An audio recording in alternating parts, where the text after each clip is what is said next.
marginalized average cost.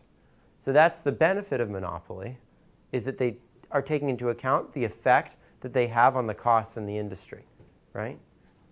But the cost is that they also take into account the effects that they have on the revenue in the industry, right?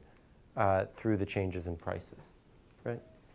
So this gives us a weighted average of demand, marginal revenue, average cost, and marginal cost.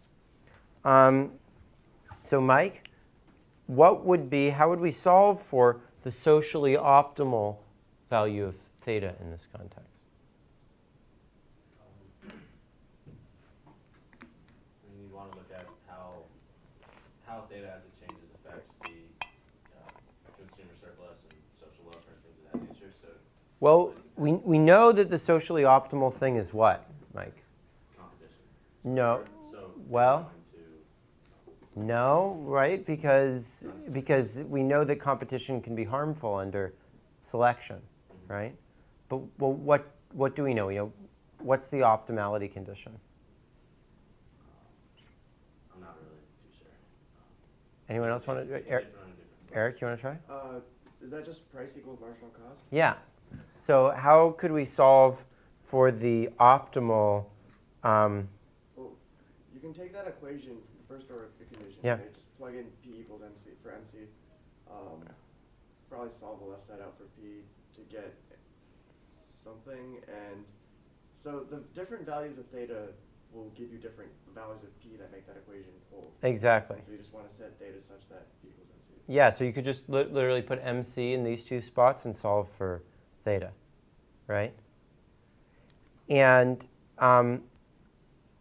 under adverse selection, Daiichi, what do you think that that's going to lead us to find? What's going to be the optimal market structure under adverse selection when the marginal cost is below the average cost?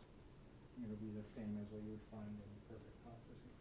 Yeah, so it would be theta is equal to 0, right? Because that's the competitive arrangement. The way that you can see that is that if we try to make theta more positive, right, that's going to increase the weight on MC, decrease the weight on AC, and that is going to lead to a lower, that's going to lead to a higher price, right? Because we know that under perfect competition, the price is at average cost, right? And that is not going to earn any firms any profit, right? So the firms are always going to have to raise their prices as they get less competitive because they're going to have to make some profits, right? Now, under advantageous selection, the things are a little bit different. You can actually do this at home, but if you solve out for what you get, the optimal value of theta star is the difference between marginal cost and average cost over the marginal surplus plus the difference in marginal cost and average cost. And the reason why, in adverse selection, marginal cost is below average cost, so this is negative. This is a negative number here. And this is positive, so you'd actually like to set theta to be a negative number, which you can't do, right? Whereas under advantageous selection, this is a positive number and this is a positive number, as is marginal surplus, and so there's some optimal value of theta that's in between 0 and 1. And that sort of makes sense because remember that we found that perfect competition gave you too much relative to the social optimum under advantageous selection. The social optimum is where demand is equal to marginal cost. Where demand equals average cost is too high of a quantity. Where marginal revenue equals marginal cost is too low of a quantity. The optimum is somewhere in between, which can be achieved by taking a convex combination of average cost and marginal cost and of marginal revenue and price. Okay. Yeah? In that first order condition, if you substitute theta equals 0 in, don't you get that price equals average cost solves that equation? Exactly. That's why that's not going to be optimal, right? Okay. Under unless average cost is equal to marginal cost, which is that there's no selection distortion. Didn't you? Oh, sorry. Yeah. Never mind. Yeah. OK. So now let's introduce design distortions. And to do that, let's focus on the differentiated Bertrand model. So imagine that firms have the same cost of serving any consumer given the level of non-price quality that they choose, right? And let's imagine that there's a symmetric utility distribution in the sense that there are some people who prefer product A over product B, and some people who prefer product B over product A. But for everyone who prefers A over B, there's someone who prefers B over A. So this would be them being on a hoteling line, an equal distance from the center or something like that. And let's look for a symmetric equilibrium in the price and the non-price quality. Now there's going to be two types of consumers who are on the margin in this market. One type are the consumers who are definitely going to buy product A or definitely going to buy product B, but are uncertain whether they're going to buy either product. If they're going to buy any product, they're definitely going to buy product A. If they're going to buy product, or if they're going to buy any product, they're definitely going to buy product B. But they're uncertain about whether to buy any product at all, right? So those are people who are exiters to the market, right? There's a second group of consumers who are indifferent between buying the two products, but are definitely going to buy one product. And those are the switchers. And I'm going to denote those two margins, S and X. And by symmetry, I'm going to look at, for symmetric equilibrium, the size of the exiting margin is the same for the two markets, for the two products. And the size of the switching margin is MS. OK. So notice that by symmetry, we can derive the socially optimal conditions in the exact same way that we derive the socially optimal conditions for a monopoly, because we can just think of the social planner as having one product, which is like whichever of the two products you like better to sell, and they're just adjusting the price and non-price characteristic of the product uniformly together, right? And from that perspective, the only thing that matters is the exiting margin, because it doesn't matter to the planner as people switch across buying one product or the other, right? So the optimal thing is going to be for the planner to set, as we derived in the product design lecture, the number of people multiplied by the average difference between their marginal utility and the marginal cost of serving them, equal to the number of people who are along the exiting margin multiplied by the covariance along that exiting margin between people's marginal utility and the cost of serving them. OK. Now, on the other hand, when we think about competition, each of the firms is just going to maximize their profit. And to them, the two margins are exactly the same, right? To them, they're all just part of their residual demand, right? So the private firms are going to do exactly what a profit-maximizing firm is going to do, except they're going to use the two margins now, rather than just the one margin from before.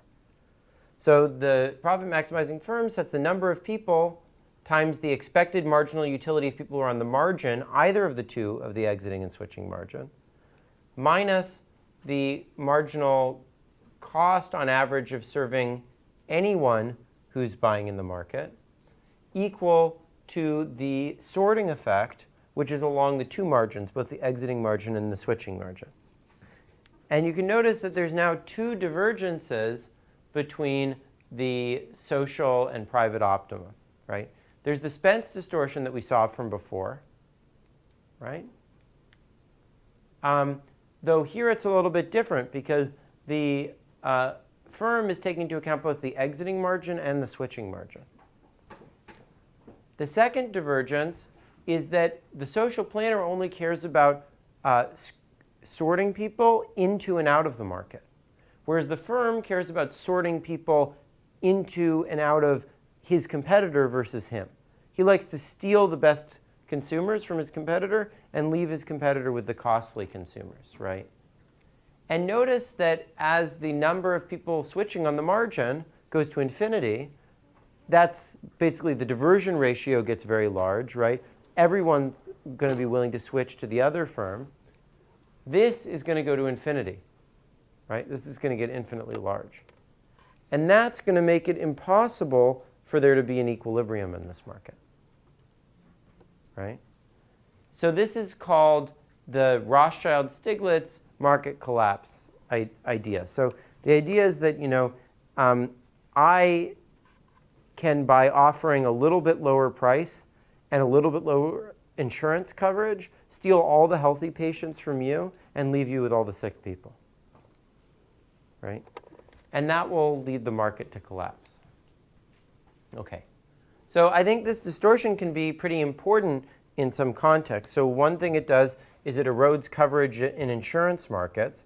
Another example of this is like workplace things. So a workplace might make a really family unfriendly firm, or like make it really unpleasant for people to work there because they think the people who are the hardest core or who are least likely to have children will prefer to work at that sort of a place, and they'll steal those people from their competitors, right? I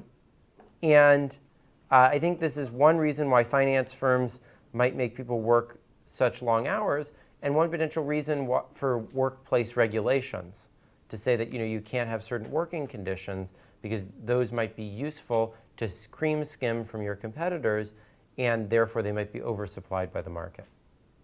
In fact, Roland Benabou presented a paper recently here at the Booth School about how competition might make bonuses too prevalent, because you're trying to get like the hardest working people, but then you're giving them these giant bonuses, and that might not be optimal either from an insurance perspective because they'd prefer to get more base pay, or because it gives people too much an incentive not to look out for the long-term interests of the company, but just the short-term interests.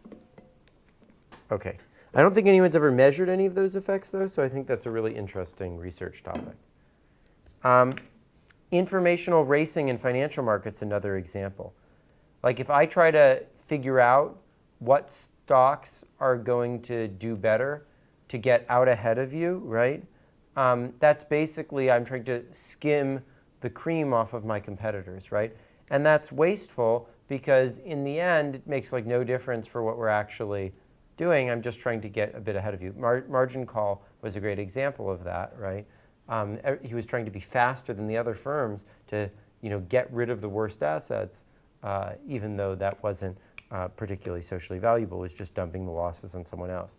So another great example of this is, I don't know if you heard about the tunnel from New York to Chicago, but they built a tunnel through the earth because if you go over the Earth's surface, the communication has to like take a couple of transit points, and so it takes slightly longer. And you can cut like 4 milliseconds off the transit time if you build a tunnel through the Earth.